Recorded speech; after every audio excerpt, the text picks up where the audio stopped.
Good morning, good afternoon, good evening, depending on where you are in the world.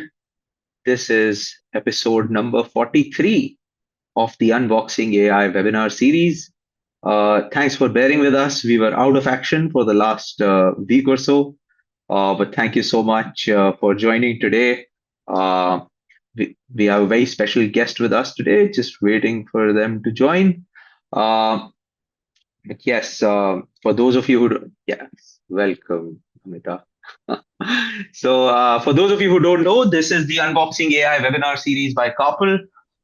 Every Thursday, 11 a.m. Eastern, we will bring one of our friends, partners, collaborators, customers to talk about their thoughts on AI, their vision, why they got into AI, and what's not.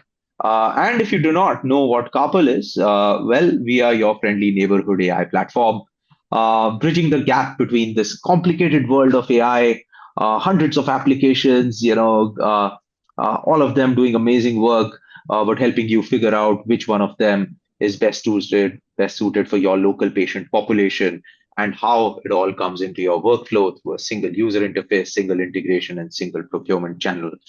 But enough about us. Let's get to Dr. Namita Sharma Gandhi.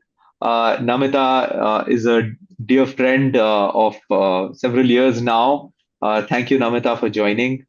Um, as I'm sure most of you know, Dr. Namita Gandhi is an associate professor of radiology. I'm just going to read it. Is an associate professor of radiology at the Cleveland Clinic. She serves as the vice chair of imaging informatics and the medical director for enterprise radiology.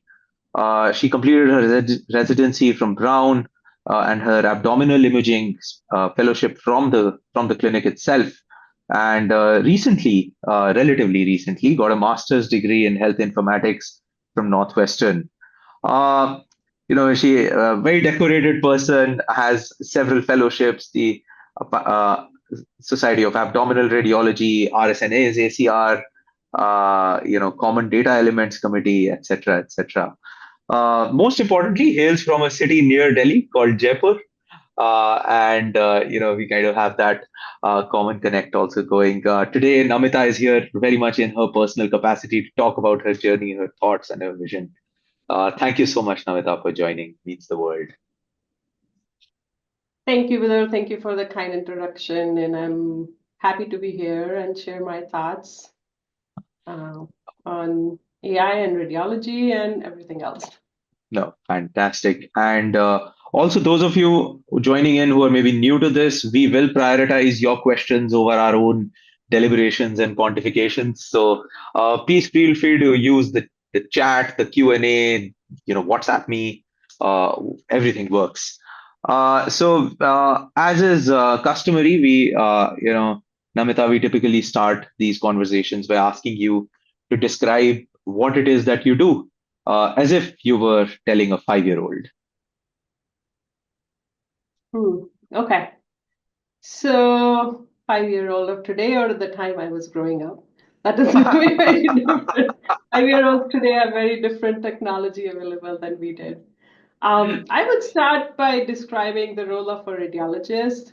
And all 5-year-olds have some favorite character toy. I don't know what's the trend currently. We had Barbies and Kens and all that. So I would say a radiologist is a doctor that uses special cameras to look inside your body and tell you if there's a problem. So imagine your favorite character toy fell down or tummy was hurting or head was hurting. A radiologist can use those special cameras and look inside and tell you what's going on. Nice. I would add informaticists are people who make that technology work, kind of people who make those video games that you play with. If I was talking to a kid today, so yeah, I my work intersects both worlds, but that's what radiology is about for a 5-year-old. Nice. That is actually pretty cool. Most people I ask end up not answering as if they were telling a 5-year-old. So I'm glad that the tummy hurting and machines to look inside the tummy is a very effective explanation. Of course, my 7-year-old, incidentally, in fact, both of them, I have twins, understand AI strangely. So I don't know where this world is going. But Namita, you were, I think, a hardcore abdominal radiologist. Now informatics. What does that? Is it a transition? Is it a supplementation? Like, what did that journey look like? When did it happen? How did it happen for you? Yeah, so my journey into radiology began long time ago now. I had a fascination for, I guess, human body anatomy, and actually what I described to the 5-year-old looking inside the body, because I felt radiologists were able to actually see and make a diagnosis and inform other parts of the people in the clinical team to treat the conditions.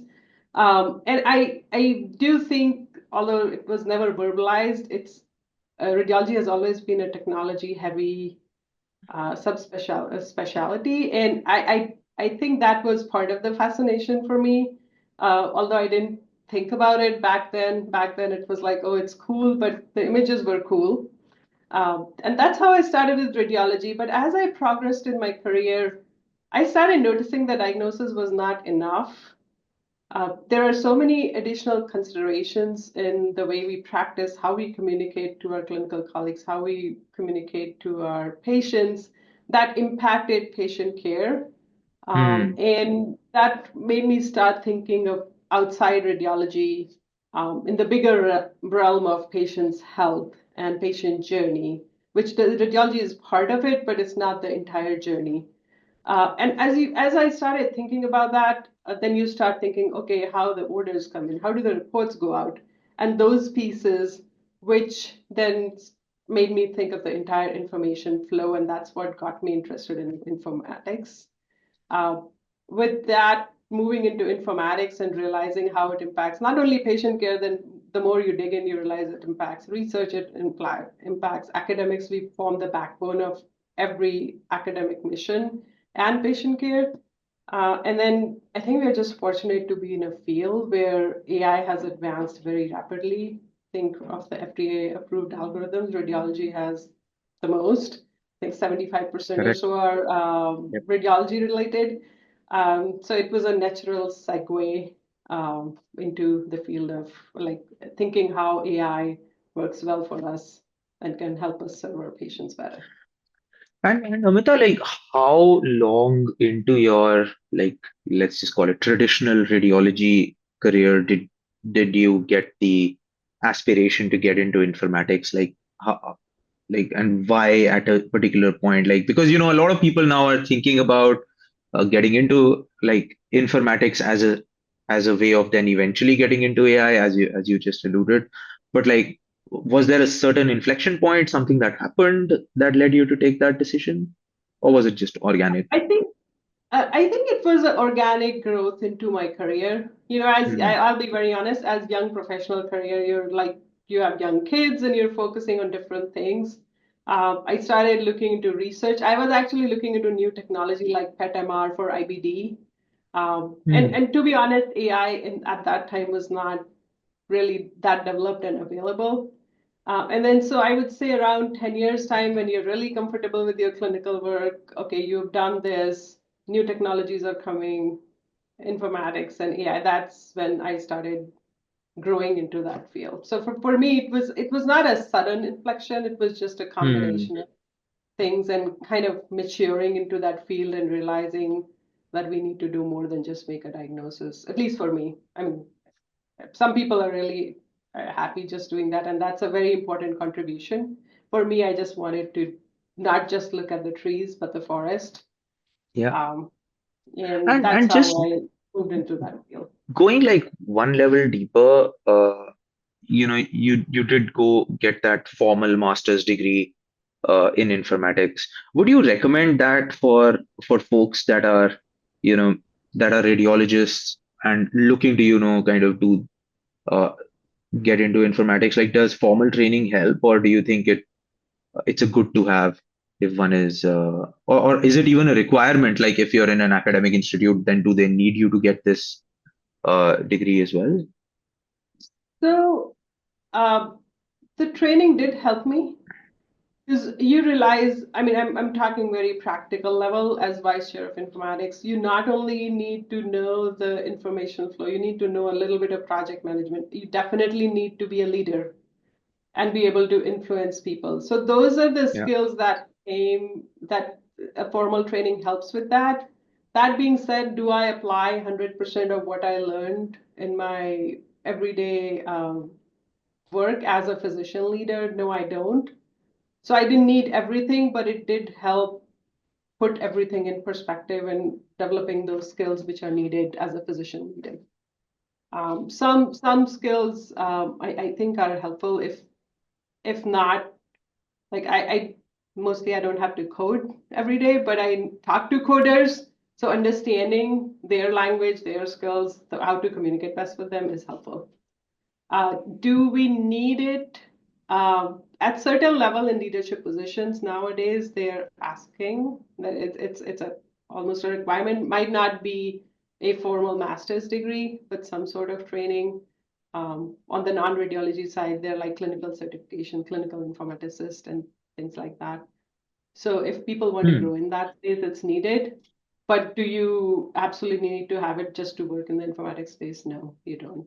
You can Got it. you can kind of, if you're interested, you can just start doing work and grow that way.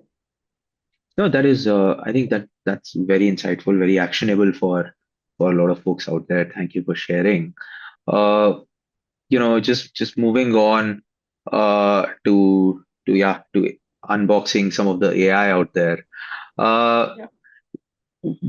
what do you think, Namita, are like why is every hospital on the planet not using a stroke solution and a chest CT solution and a chest X-ray solution and a fracture solution and a prostate solution and a knee solution and a like all the and a mammo solution and all the amazing stuff out there. Why don't we see like tens of AI solutions deployed at every institution in the US, on the planet, wherever? So I'll start by answering as a physician leader. I'm part of the imaging executive team, cost. Ah, So I'll start with that. We we have radiologists. It's working well. So and there's no direct reimbursement for AI, yeah. except some solutions do, but majority don't currently. So it's an upfront big investment, and the Mm, ROIs many times we say increased efficiency and things like that. Those are hard to prove in terms of numbers.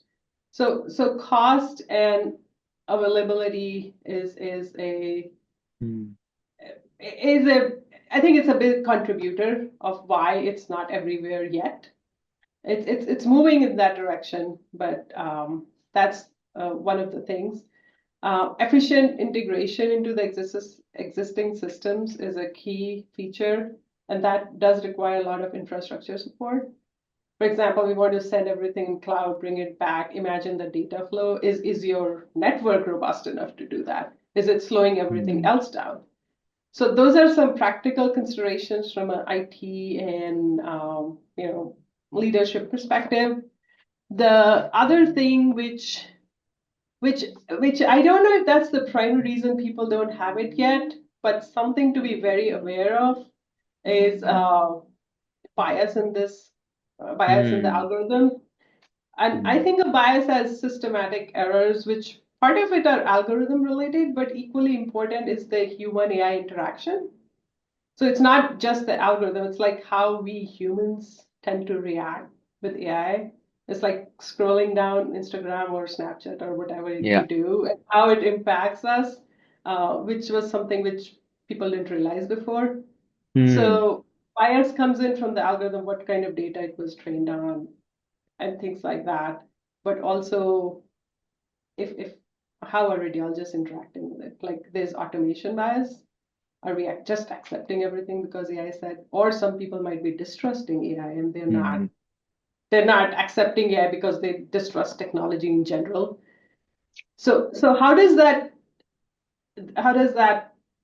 contribute to people's acceptance of AI, not at an institutional level, but at a radiologist level? So those are some things that we need to consider, and I wouldn't say they are barriers, but need to be understood well. So I think if I'm hearing you, because Namita, price and cost are typically a function of the value that something provides, right? Uh, like if a product provides sufficient value, then you find the money to pay for it. Yeah. So one, you know, you're right. Let's not call it barrier. Let's say thing we have to work on as the AI industry is uh, delivering and measuring the value of the products. The second you said are logistics, I think, right? Like just being able to actually run the AI solution at scale at an organization without it breaking. And then third is possibly, do you think third could be like we could just say anxiety or like fear? Like because automation bias would kick in only when you're using something, right? But if folks are not actually using a tool, the maybe it's just the apprehension of bias coming in, possibly maybe. Yeah. uh You can put it as radiologist acceptance of the tool. That would yeah, be a bucket that would capture it. Like, yeah, and it works both ways. Some of the people will say, hey, this is a great solution and really get excited about it. yeah, While others are, I don't want to, I mean, we all know radiologists work is increasing, imaging volumes are growing. We're expected to read more and more studies every hour. So there will be people might not be willing to accept even looking at one extra series, one extra image, or things like that till they see the value of it. So yeah, broadly put, I would say radiologist acceptance, yeah. uh, which Interesting. yeah, which with the AI algorithms and products and platforms as they come out, they just need to be aware of that. Hmm. Um, like how to operationalize it such that it fits in seamlessly with the workflow and does not increase the cognitive burden on radiologists. Correct, because that would just be counterintuitive, right? Like if there's a tool that actually stresses you out, then what's the point? Yeah. Interesting. We've just gotten a question from someone who does not want to be named. Dr. Gandhi, you mentioned that the value an AI product claims to deliver is hard to see and even harder to quantify. Are there any AI products that you use where the value is extremely clear, and what is that value? So some of the AI products that we're using are actually at the modality level, like image Hmm. reconstruction in a shorter time frame, Yeah. which has given us the ability to reduce our time slots. So Hmm. that's a very provable, quantifiable ROI. Hmm. Um, but that's not a interpretive ROI, if you will. The other thing which we don't have, we are working towards is getting some triage algorithms. And the value for that would be to see the turnaround time for those events, for not events, the turnaround time for those reports Yeah. with critical findings. Hmm. That's something which we want to evaluate as we move forward. So every AI algorithm will have a different value. We are evaluating a dictation related algorithm like auto generation of impressions now. And the idea is to see our report times and then are actually, I mean, the company claims we're reading more studies. We're actually collecting data with the algorithm, without the algorithm, and seeing if we can quantify that difference. So I think the quantification depends on the algorithm. There are ways to do it. And sometimes it might just be a soft one. It might not be quantifiable, like Yeah. reduce stress to the radiologist, decrease burnout, those kind of. So we do send out surveys for that. Hmm. So those are qualitative measures, which are also important for AI. But I think the most practical and quantifiable example that I have currently is our MRI modalities using Yeah. reconstruction. Them would decrease turnaround, would decrease time for Scanning. scanning. Yeah. Yeah. No, that's thank you for that. And the question was actually from Andrej Rusakov from Remedy Logic. He just wrote that. Uh, so that's interesting, especially on the the softer value drivers like reduce burnout, etc., and using surveys. That's it's pretty interesting. And I think as more and more AI gets used, like the one will have to converge to the standardization of consumption of it all. Otherwise, it'll just be so many different types of outputs that you start getting. Again, that cognitive load starts hitting in. Uh, Yeah. so next is, we have a question from Gaurav. Gaurav has recently joined CARPL. He's running our sales. He says, "Hi Namita, thank you for joining us. Could you help us understand new trends in consuming and analyzing AI outputs by radiologists?" In fact, I would add a layer to it and maybe say, if a group of 25-year-olds come to you and say, "Hey Namita, we want to build AI for radiology," given everything that you've now seen and given everything that's now available, like what would you guide them? Like I what would would be an idea that you would tell them? Yeah. I would say two things. One, it should integrate seamlessly with our workflow. I Mm, think I've repeated that twice in this webinar itself. That to me, that probably conveys the importance of that.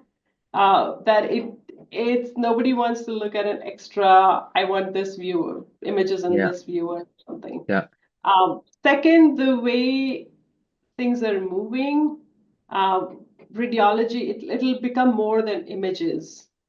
Like, yes, there is a diagnostic piece that, hey, I found pneumothorax, but putting things in context of other relevant clinical information would be the next step. Say it's a pneumothorax detection. Well, this patient already had a pneumothorax. We are just following up on it. So don't flag this patient. So getting into the chart, looking at other data, and presenting it, and putting Mm, that context around an AI finding is going to be, I think, the next step. And with multimodal models now, I do see that as a reality in the next few years.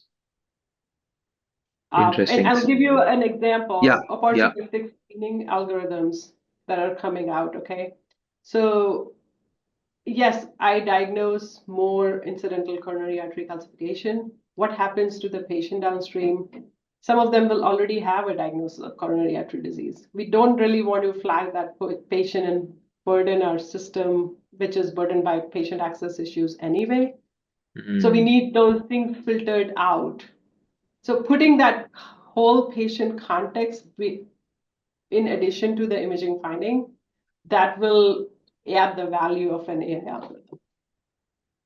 interesting. So just an example, just taking forward that example, let's say there are now tools that can look at like say breast arterial calcification on a mammogram and thereby trigger like a cardiac risk alert of sorts. Yeah. What you're saying is that unless there is a mechanism in place to truly determine whether that patient is going to be at high risk, you don't want them going in for a cardiac consult and then just entering Yeah. the cardiac care system, if I may, for and as just a false positive. Yeah, I don't know if I would use the word false positive technically, but Hmm. putting it in context, because imagine we flag 100 patients, say 90 of them already have a diagnosis, but all those Hmm. 100 go in the cardiac pool. And then those 10 patients who actually need a consult Yeah. will be in that big pool. Yeah. Um, so might not get the care that they should get initially. So, Hmm. so, so we're finding stuff, but we need to put it in context of the bigger picture and see, okay, who actually needs follow up in this case. So that's something as we Hmm. develop AI, um, we need to think of. And then Got it. obviously, then you can think of what rad path correlation, putting things in that perspective, and then genomic data, and then it goes like it becomes really Yeah. big. Yeah. Yeah. But I would say whatever we are developing now should should be in context. Interesting. Oh, nice. We've got another question in from Sankalp. He's also part of our team. He says, Dr. Namita, since you mentioned your expertise in abdominal radiology, have you come across any good solutions in that space? Also, considering abdominal ultrasound is complex and has inter-operator variability, do you think AI can be helpful in standardizing the diagnosis or making it faster in abdominal USG? I'm waiting for abdominal algorithms. So we have some in the prostate space because I think it's a very focused, like it's a, I mean, every organ is focused, but it's a very, it's specific target, specific pathology, mostly cancer, and then there's robust pathology data available mostly because it's a systemic way to biopsy it. So I'm seeing algorithms in that space for detection of prostate cancer, which hopefully will be helpful in future. There are opportunistic screening, things like aortic aneurysm detection, Yeah. aortic calcification, those kind of things. I'm still waiting for something on bowel. I mean, my research interest is IBD. I haven't seen Hmm. too many good things come out in that space yet. So that's a field ripe for development. And then Yeah. ultrasound is interesting. I think there will be AI tools can help with acquisition. It's happening in the cardiology space, right? AI enabled echo acquisition and things like that. Abdominal ultrasound, I feel it's again the same complexity. Abdominal organs are different. The training data will be variable. You already asked Yeah. that in the Yeah. question. So it's going to take some time to get there, I feel. Other cross-sectional imaging CTs and MRs have more specific data.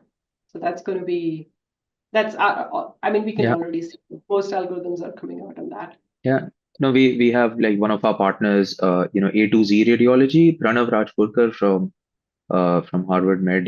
They're Yeah. building out like a universal abdomen CT algorithm. Very, very exciting. Because like you said, we are also waiting for abdominal CT algorithms. So we'll And see. one thing, no, go ahead. No, no, go ahead, please. One thing which is challenging is availability of annotated data. Yeah, correct. Right. So that's always been a challenge. And why most why we saw earliest availability of algorithms on chest X-ray because there was a open source public data Yeah, correct, available. correct, correct. So People built the solution because they had the data, not because chest X-ray is yeah, the so I greatest. think once we have strong data sets available for abdominal, I'm sure it'll be developed. I just feel like Yeah, we're not there yet. got it. And as we close out, a lot of folks on the fence whether they should enter the world of healthcare IT, healthcare technology, etc. Or a lot of radiologists wondering about whether they should enter the world of AI or not. What would be your closing words to folks who are figuring out whether to come into AI or not? I think AI is here to stay.